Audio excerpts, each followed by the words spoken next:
வேண்டாம்.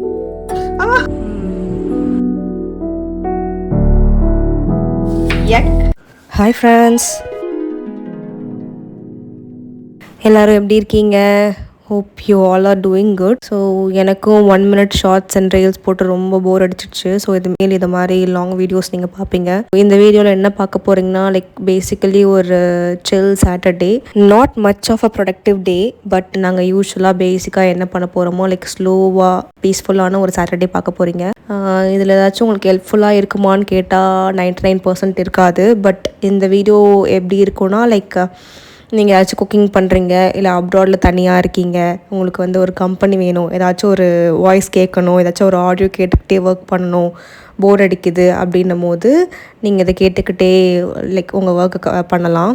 இந்த வீடியோவில் லைக் பேசிக்காக நாங்கள் ஒரு சாட்டர்டே மார்னிங் டு நைட் என்னென்ன பண்ணுறோம் அதை காட்டியிருப்பேன். அண்ட் என்ன குக் பண்ணோம், எங்கே ஷாப்பிங் போனோம் அதை காட்டியிருப்பேன். அண்ட் எல்லோரும் சொல்கிற மாதிரி let's get in to this video. எங்கள் மார்னிங் எப்போவுமே இந்த மாதிரி ஒரு ஸ்ட்ராங் காஃபியோட தான் ஸ்டார்ட் ஆகும். வெளியில் சேர் போட்டு சன்லைட்டில் உட்காந்துக்கிட்டு எங்களோட ரீல்ஸ் பார்த்துக்கிட்டே அன்றைக்கி என்ன குக் பண்ண போகிறோம், என்ன க்ராசரி வாங்கணும், எங்கெல்லாம் போகணும் அதெல்லாம் பிளான் பண்ணிக்கிட்டே அப்படியே ஸ்லோவாக அந்த டைம் போகும். அண்ட் க்ளீனிங்குமே நாங்கள் வீக்கெண்ட்ஸ் தான் பண்ணுவோம். ஸோ அந்த மாதிரி தான் அன்றைக்கி நான் வீடு க்ளீன் பண்ணிகிட்டு இருந்தேன். வேதா வந்து சீலிங்லாம் கொஞ்சம் க்ளீன் பண்ணிட்டு இருந்தாங்க. நாங்கள் புதுசாக வாங்கியிருந்த அந்த டஸ்டர் ட்ரை பண்ணி பார்த்தோம். ஸோ இதோட ரிவ்யூவும் நான் இந்த வீடியோவிலே கவர் பண்ணிடுறேன். ஸோ இந்த டஸ்டர் ஆக்சுவலி ஃப்ளெக்சிபிள், பட் அது அவ்வளோ ஸ்டர்டியாக இல்லை. லைக் ரிமூவ் பண்ணால் அந்த டஸ்டர் வந்து அந்த ஸ்டீல் ராட்லேருந்து ஈஸியாக ரிமூவ் ஆகிடுது க்ளீன் பண்ணிட்டு இருக்கும் போதே. அண்ட் ஃபேன்லாம் துடைக்கிற மாதிரி நிறைய ரீல்ஸில் பார்த்துருந்தேன். பட் ஃபேன் துடைக்கும் போது அவ்வளோ ஸ்டர்டியாக இல்லை. ஸோ ஓரளவுக்கு ஓகே. இதோட ரேட்டு 116 தான். ஸோ அந்த ரேட்டுக்கு இது வர்த்து. ஓகே, 50% யூஸ் இருக்குது. லைக் நீங்கள் ரொம்ப ஹைட்டாக இருக்க இடத்துல அதை வச்சு க்ளீன் பண்ணலாம். பட் ஃபேன் துடைக்கிறதுக்கு யூஸ் ஆகுமான்னு கேட்டால் நோ. அண்ட் அதை முடிச்சுட்டு நாங்கள் வேறு கிளாத்ஸ் க்ளீனிங் அண்ட் பிரேக்ஃபாஸ்ட் பண்ணுறதெல்லாம் ஸ்டார்ட் பண்ணிட்டோம். பிரேக்ஃபாஸ்ட் வந்து அன்றைக்கி தோசை. அண்டு நாள் வந்து நைட்டு வெஜிடபிள் குருமா வச்சுருந்தேன். அதோட ரெசிபி சீக்கிரம் வருது. அண்டு அதுதான் பண்ணலான்னு சொல்லிட்டு 2 பேரும் ஃப்ரெஷ்அப் ஆகிட்டு தோசை ஊற்ற ஸ்டார்ட் பண்ணிட்டோம். அப்படியே ஸ்லோவாக கதை பேசிட்டே 2 பேரும் தோசை ஊற்றிட்டு இருந்தோம்.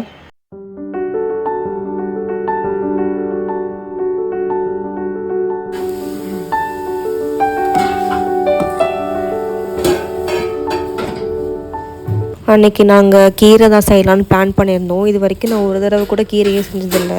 ஸோ அன்றைக்கி கடைக்கு கீரை போய் வாங்கிட்டு வந்து செய்யலான்னு பிளான் பண்ணியிருந்தோம். லக்கீலி எங்கள் ஏரியாவுக்கே லைக் வண்டியில் எடுத்துகிட்டு வந்து விற்பாங்கள்ல, அந்த வண்டி வந்து அன்றைக்கி வந்துச்சு. அதில் கீரை இருந்துச்சு. ஸோ வேதாவை கீரை வாங்கிட்டு வர சொல்லி அனுப்பியிருந்தேன். கீரை அண்ட் இன்னும் கொஞ்சம் வெஜ்ஜீஸ் வாங்கிட்டு வர சொல்லி அனுப்பியிருந்தேன்.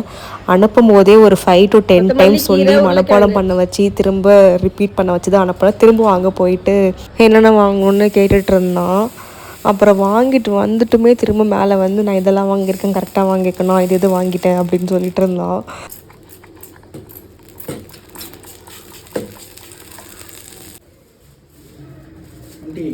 இப்போ பாருங்களேன், உருளைக்கிழங்கு, கீரை, புதினா, கொத்தமல்லி. உங்கள் வீட்லேயும் இப்படி தான் இருப்பாங்களான்னு சொல்லிட்டு கமெண்ட் பண்ணுங்கள்.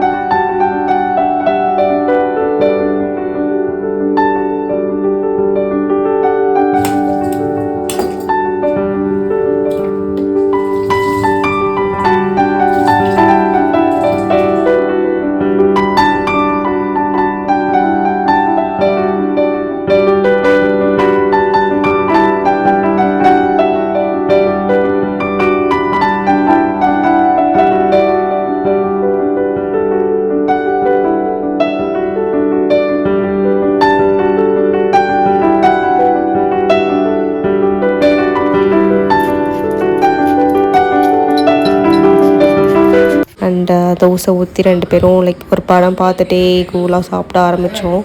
வாழைன்னு ஒரு மலையாள மூவி. ஓகே, 1 டைம் வாட்சபிள் தான். அது பார்த்துட்டு அப்படியே சாப்பிட்ருந்தோம்.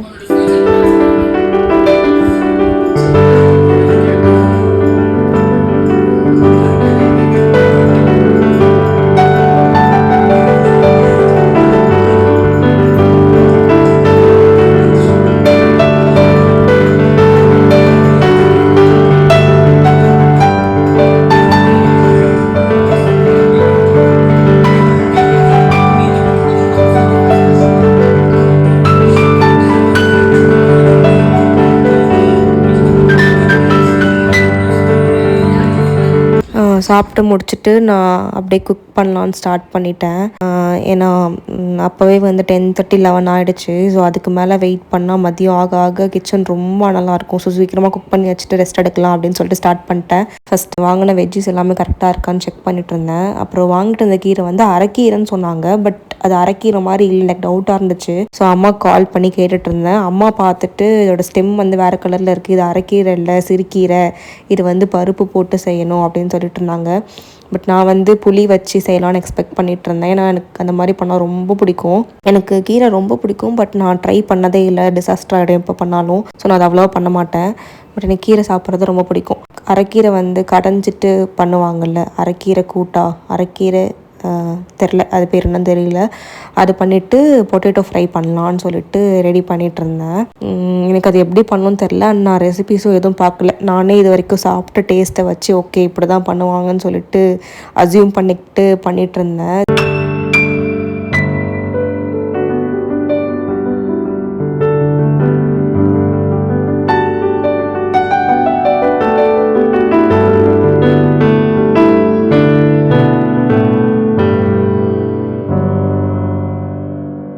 And it's been around more than 40 days now since I started uploading this reels and shorts on YouTube and Instagram. So நான் எங்கள் அம்மாக்கிட்ட கேட்டேன், அம்மா விலாக்ஸ்லாம் டெய்லி பார்க்குறியா அம்மா, என்னோடய மினி விலாக்ஸ்லாம் எப்படிமா இருக்குது அப்படின்னு சொல்லிட்டு கேட்டதுக்கு எங்கள் அம்மா பார்க்குறாங்க. ஆக்சுவலி அவங்க பார்க்குறாங்க அண்ட் கமெண்ட்டும் பண்ணுவாங்க அவங்க, ஓகேவா. அண்டு நல்லாயிருக்கு, சூப்பராக இருக்குது அப்படி சொல்லிட்டு இருந்தாங்க. அண்ட் அப்பா பார்க்குறாங்களாம்மா, ஏன்னா எங்கள் அப்பா எப்போவுமே யூடியூப் தான் பார்த்துட்ருப்பாரு. ஸோ அப்பா பார்க்குறாங்களாம்மா இதெல்லாம் அப்படின்னு சொல்லிட்டு கேட்டேன். உடனே அப்பா பார்த்தாரு, பட் கண்டினியூஸாக பார்க்குறதில்ல அப்படின்னு சொன்னாங்க. ஏன்னு கேட்டதுக்கு, என்ன இது விலாகு, காலையிலேருந்து நைட்டு வரைக்கும் பண்ணுறது, சமைக்கிறது, ஆஃபீஸ் போகிறத காட்டுது.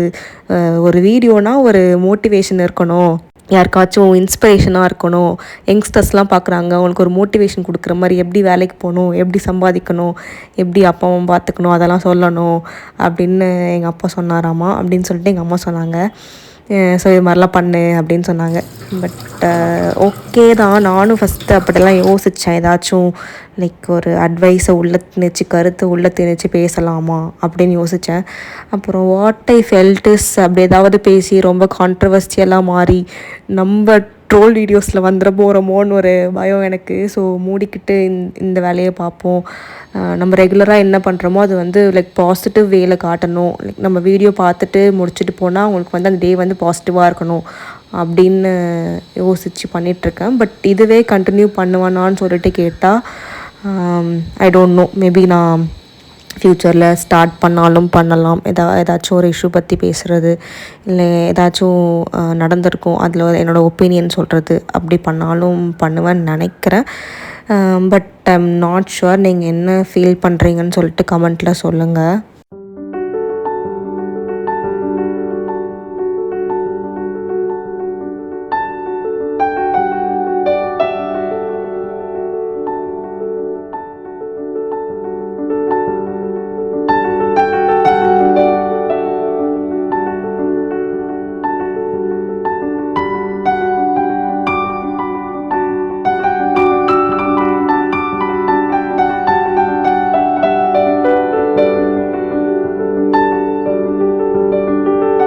இந்த கீரை எப்படி செஞ்சேன்னா, ஃபஸ்ட்டு கீரையை நல்லா கழுவிட்டு அதை வந்து ஒரு 3 to ரூட்ஸ் மட்டும் கட் பண்ணிவிட்டு 3 to 4 பீசஸாக கட் பண்ணி வாஷ் பண்ணி எடுத்துக்கிட்டேன். ரொம்ப குட்டி குட்டியாக கட் பண்ணல, பெருசாக கட் பண்ணி வச்சுருந்தேன். அந்த ஒரு குக்கரில் புளி, பூண்டு, உப்பு, வெங்காயம், க்ரீன் சில்லி, அப்புறம் கொஞ்சம் தக்காளி, அப்புறம் இந்த கீரை அண்ட் கொஞ்சோண்டு மஞ்சத்தூள், அப்புறம் தண்ணி எல்லாத்தையும் போட்டுட்டு நல்லா குக்கரில் வந்து 3 to 4 விசில்ஸ் வர அளவுக்கு ப்ரெஷர் குக் பண்ணி எடுத்துக்கிட்டேன். யாரும் இந்த வீடியோ பார்த்து ட்ரை பண்ண வேண்டாம், ஏன்னா நல்லா தான் வந்துச்சு. பட் அவ்வளோ பர்ஃபெக்ட், அவ்வளோ டேஸ்டியாக எம்மியாக இருந்துச்சுன்னு சொல்ல முடியாது. ஸோ உங்கள் அம்மா பாட்டி யாராச்சும் வீட்டில் இருந்தால் அவங்கக்கிட்ட கேளுங்க, அவங்களே சூப்பராக செய்வாங்க. அவங்க ரெசிபி ஃபாலோ பண்ணுங்கள். அப்படி இல்லைனா இது பண்ணாலும் ஓகே, எனக்கு ஒரு ஆவரேஜான கீரை சாப்பிடணும் ஓகேனா இதை ட்ரை பண்ணி பாருங்கள். குக்கரில் நான் கீரை வச்சுட்டு மீன்வைல் வந்து அரிசி ஊற வச்சுருந்தேன். அண்ட் பொட்டேட்டோ ரெடி பண்ணிடலாம் அப்படின்னு சொல்லிட்டு பொட்டேட்டோ ஃப்ரைக்கு ரெடி பண்ணிகிட்டு இருந்தேன்.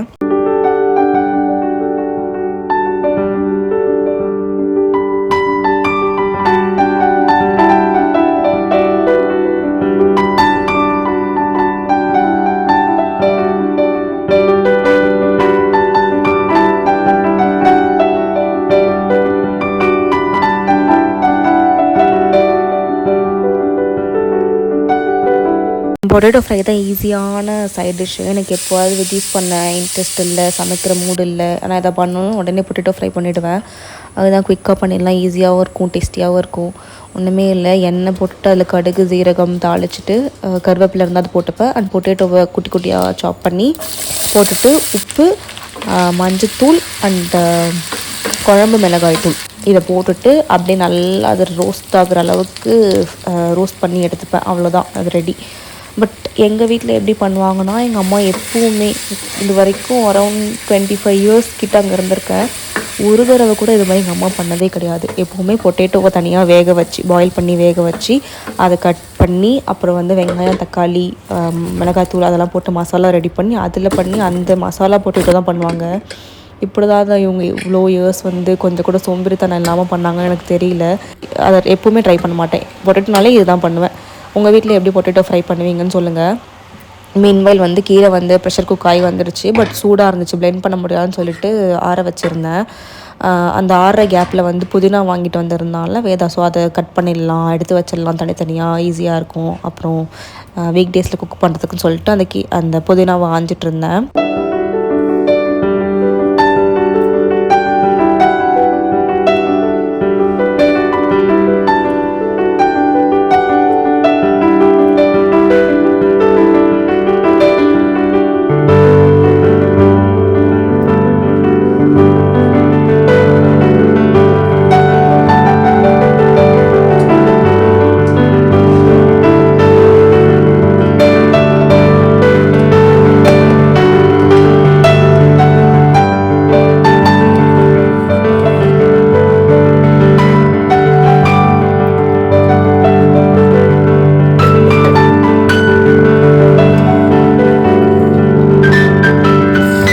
கீரை ஆறுனதும் அதை மிக்சியில் போட்டு பிளெண்ட் பண்ணி இதெல்லாம் நல்லா ஸ்மூத் பேஸ்ட்டாக எடுத்துக்கிட்டேன். இப்போ வந்து இதை தாளிக்கணும். எப்படி தாளிச்சேன்னா, எண்ணெய், கடுகு, சீரகம், அப்புறம் காஞ்ச மிளகாய், அப்புறம் வடகமா தெரில, அது இருந்துச்சு. அது வந்து டேஸ்ட்டு நல்லா தூக்கி கொடுக்கும், அதை போட்டு தாளித்தேன்.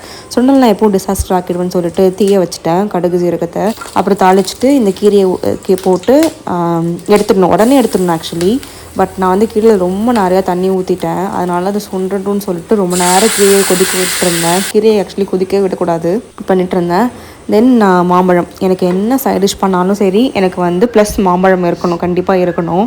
இந்த சம்மர் சீசனில் லைக் பாஸ்ட்டு 2 months மோர் தென் 500 அப்ராக்சிமேட்லி மோர் தென் 500 மாம்பழம் நான் சாப்பிட்ருப்பேன். எல்லா டைப் ஆஃப் மாம்பழமும் ட்ரை பண்ணிட்டேன். ரஸ்தாளி, செந்தூரா, வேறு என்ன இருக்குது, பங்கனப்பள்ளி, மல்கோவா, ஒட்டு மாம்பழம், எல்லா டைப் ஆஃப் மாம்பழமும் ட்ரை பண்ணிட்டேன். பட் எனக்கு இன்னும் அந்த மாம்பழம் வெறி அடங்கலை. இன்னும் கொஞ்சம் வேணும்னு சொல்லிட்டு இருக்கேன். 2 days பேக் வந்து மாம்பழம் வாங்க போகும்போது அந்த அண்ணன் வந்து ரேட் ஏற்றிட்டாங்க. ஏன் ரேட் ஏற்றிட்டிங்கன்னு கேட்டப்போ சீசன் முடிய போகுது அப்படின்னு சொன்னாங்க. எனக்கு அப்படியே ஹார்ட் பிரேக் ஆகிடுச்சு. லைக் மாம்பழம் இல்லாமல் நான் எப்படி சர்வை பண்ண போகிறேன்னு தெரியல. அதுதான் வேதாக்கின்னு சொல்லிட்டு இருந்தேன், நான் மாசா வாங்கி வச்சுட்டு டெய்லி லஞ்சுக்கு அப்புறம் மாசாவை ஒரு சிப் குடிச்சு நான் மாம்பழம் இமேஜின் பண்ணிப்பேன் அப்படின்னு சொல்லிட்டு இருந்தேன். நீங்களும் என்ன மாதிரி மாம்பழ பைத்தியமாக இருந்தால் கமெண்ட் பண்ணுங்கள், உங்களுக்கு என்ன வெரைட்டி ஆஃப் மாம்பழம் பிடிக்கும்னு சொல்லிட்டு. என்ன கேட்டால் எது டேஸ்டியான மாம்பழம், எது உனக்கு பிடிக்கும்னு கேட்டால், ஆனால் மாம்பழத்தில் ஏதுங்க நல்ல மாம்பழம், டேஸ்டான மாம்பழம், டேஸ்ட் இல்லாத மாம்பழம்னாலே அது மாம்பழம் தான். மாம்பழம் நீங்கள் எழுதி கொடுத்தாலும் நான் சாப்பிடுவேன், அந்த மாதிரி ஆள் நான். ஸோ இதை மாதிரி மாம்பழத்தை கட் பண்ணி கலர்ஃபுல் பிளேட்டோடு அன்றைக்கி லன்ச் முடிச்சுட்டு ஒரு நாப் எடுத்து முடிச்சாச்சு. Evening tea time. So Veda தான் யூஸ்வலாக டீ போடுவோம். வேதா பிஸியாக மீட்டிங்கில் இருந்தால் நான் போடுவேன். வேதா சூப்பராக டீ காஃபி போடுவோம். ஸோ அன்றைக்கி ஃபன் பண்ணிவிட்டு 2 பேரும் டீ போட்டுட்ருந்தோம். டீ போட்டுட்டு மொட்டை மாடிக்கு எடுத்துகிட்டு போயிட்டு சன்செட் ஆகிற டைம், ஸோ சன்செட் பார்த்துட்டே டீ குடிக்கலான்னு தான் பிளானு. பட் அதை அழிக்க வேதா இன்னொரு பிளான் வச்சுருந்தான். நான் துணி காய வச்சுட்டு தான் டீ குடிப்பேன் அப்படின்னு அடம் பிடிச்சிட்டு இருந்தான். சரின்னு சொல்லிட்டு துணியெல்லாம் எடுத்துகிட்டு பக்கெட்டில் போட்டு மேலே போகலான்னு ரெடி பண்ணிகிட்டு இருந்தேன்.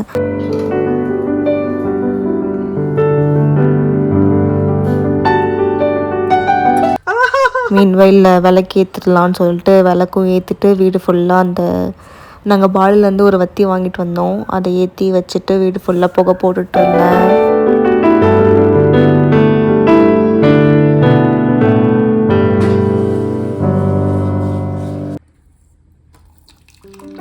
ஸ்டவ் அப்படி தான் ஆன்லேயே வச்சுட்டு ஊற்றணும்.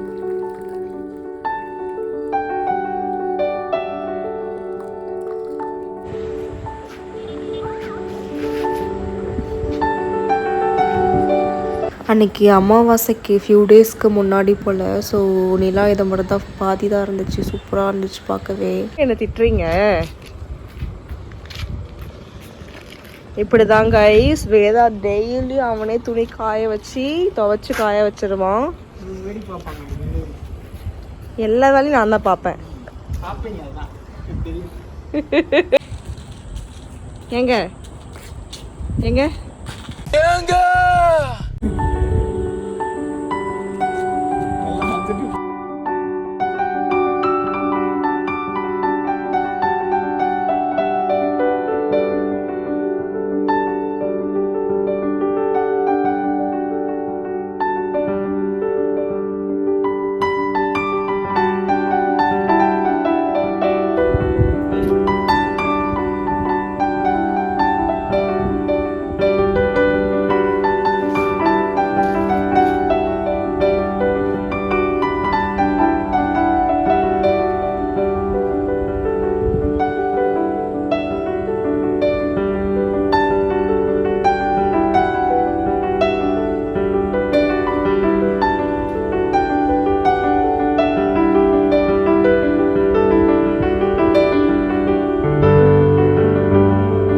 சன்செட் பார்க்கலான்னு பிளான் பண்ணி போனோம். பட் 3 வர ஆரம்பிச்சிருச்சு. ஸோ நான் வந்து கடுப்புலேயே உட்காந்து டீ குடிச்சிட்டு இருந்தேன். இவன் வந்து என்னை சமாதானப்படுத்திட்டு இருந்தான். ஏன்னா அந்த டைம் வந்து எனக்கு ரொம்ப important. Morning coffee time and evenings அந்த டீ டைம் வந்து அவ்வளோ ஸ்லோவாக பீஸ்ஃபுல்லாக இருக்கும். அதனால் நான் அதை மட்டும் விட்டு கொடுக்கவே மாட்டேன். எனக்கு இந்த டைம் வேணும்னு சொல்லிட்டு அடம் பிடிச்சிட்ருப்பேன்.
அப்புறம் டீ குடித்து முடிச்சுட்டு வெளியில் போயிட்டு எங்கேயாச்சும் போயிட்டு அப்படியே சுற்றிட்டு வரலாம். அண்டு ரொம்ப நாளாக வந்து ரீல்ஸில் ஜாப்பனீஸ் சில்லி காஃபி பார்த்துட்டு இருந்தேன். அதுக்கு வந்து செய்கிறதுக்கு வந்து அகர் அகர் வேணும் அண்டு மில்க் மேட் வேணும், இதெல்லாம் வாங்கலாம் அப்படின்னு சொல்லிட்டு வெளில போயிருந்தோம். எங்களுக்கு வந்து விவேரா மால் வந்து ரொம்ப பக்கம் தான். ஸோ விவேரா மால் போயிட்டு வாங்கலாம், வேறு ஏதாச்சும் தேவையான பொருள் இருந்தால் வாங்கலாம்னு சொல்லிட்டு மால் போனோம்.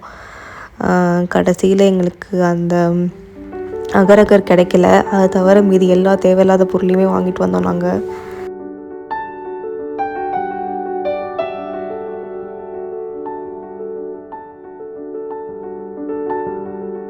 மால் உள்ளே போன உடனே இந்த கான்டினென்டல் காஃபி வர்த் 500 வந்து 150க்கும் நம்ம ஆஃபர் போட்டிருந்தோம்.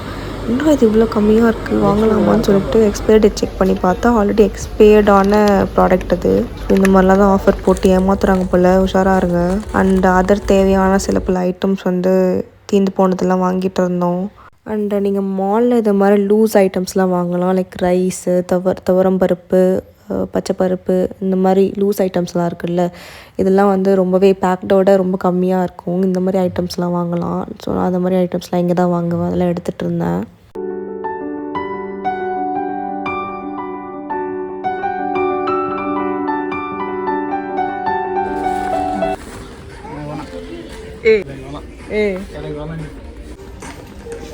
நான் ஆல்ரெடி சொல்லியிருந்தேன்ல, இந்த வீடியோவில் எப்போவுமே வந்து நான் பாசிட்டிவாக தான் பேசணும், ஏதோ கான்ட்ரவர்சியலாக இருக்கக்கூடாது, நெகட்டிவாக இருக்கக்கூடாதுன்னு சொல்லிட்டு. பட் சில விஷயம்லாம் பேசாமல் இருக்கவே முடியல. இதை பற்றி பேசணும்னு தோணிகிட்டே இருக்குது. லைக் அப்படி ஒரு விஷயம் தான் இப்போ ரீசெண்டாக ரித்தன்யாவோட இஷ்யூ.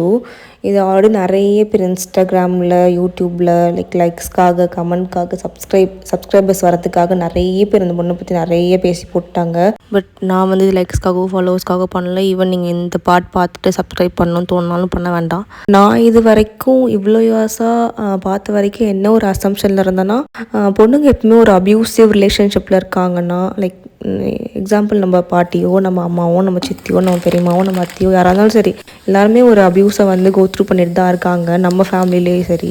அவங்க ஏன் அப்படி இருக்காங்கன்னா, மேபி அவங்களுக்கு ப்ராப்பர் எஜுகேஷன் இல்லை, அவங்களுக்கு ப்ராப்பர் ஃபினான்ஷியல் சப்போர்ட் இல்லை.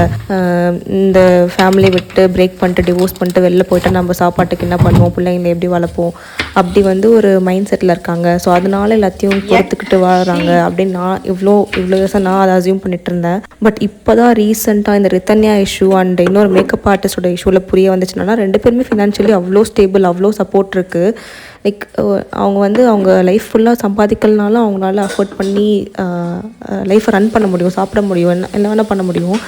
பட் இருந்தாலும் தே decided to be in that abusive relationship and end their life. ஏன்னா இந்த சொசைட்டி வந்து எப்படி ஒரு பபிள் க்ரியேட் பண்ணி வச்சுருக்கா, நீ வந்து ஹஸ்பண்ட் ஒய்ஃப் குழந்தைங்கன்னு இருந்தால் மட்டும்தான் உன்னால் ஹாப்பியாக இருக்க முடியும், அப்படி அதுதான் ஒரு ஹாப்பி ஃபேமிலி அப்படின்னு சொல்லிட்டு ஒரு பிம்பத்தை க்ரியேட் பண்ணி வச்சுருக்கு. But that is totally very wrong. நீங்கள் சிங்கிள் விமனாக இருந்தாலும் நீங்கள் ஒரு ஹாப்பி ஃபேமிலி தான்.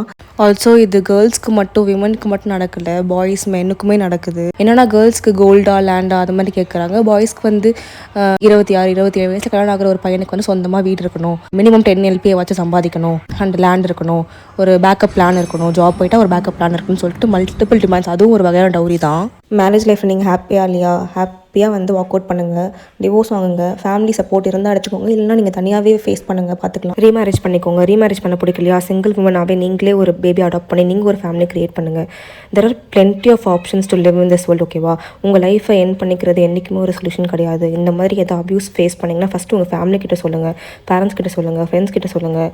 யாருமே புரிஞ்சிக்க மாட்டாங்களா, அட்ஜஸ்ட் பண்ணிக்கோ, பொறுத்துட்டு போ, எல்லாம் மாறிடும், சரியாகிடும், டைம் ஹீல் சொல்கிறாங்களா, யாருமே கேட்கலையா, தெரப்பிஸ்ட் கிட்ட போங்க, சைக்காலஜிஸ்ட் கிட்ட போங்க, கவுன்சிலிங் போங்க. நீங்கள் ஒரு பேரண்ட்டாக இருக்கீங்கன்னா say no to dowry. Dowry கொடுக்குறதும் தப்பு, வாங்குறதும் தப்பு தான். என்றைக்குமே உங்கள் லைஃப்பை நீங்களே என் பண்ணிக்கணும்னு நினச்சி மட்டும் கிவ் அப் பண்ணிடாதீங்க. Please fight. பை.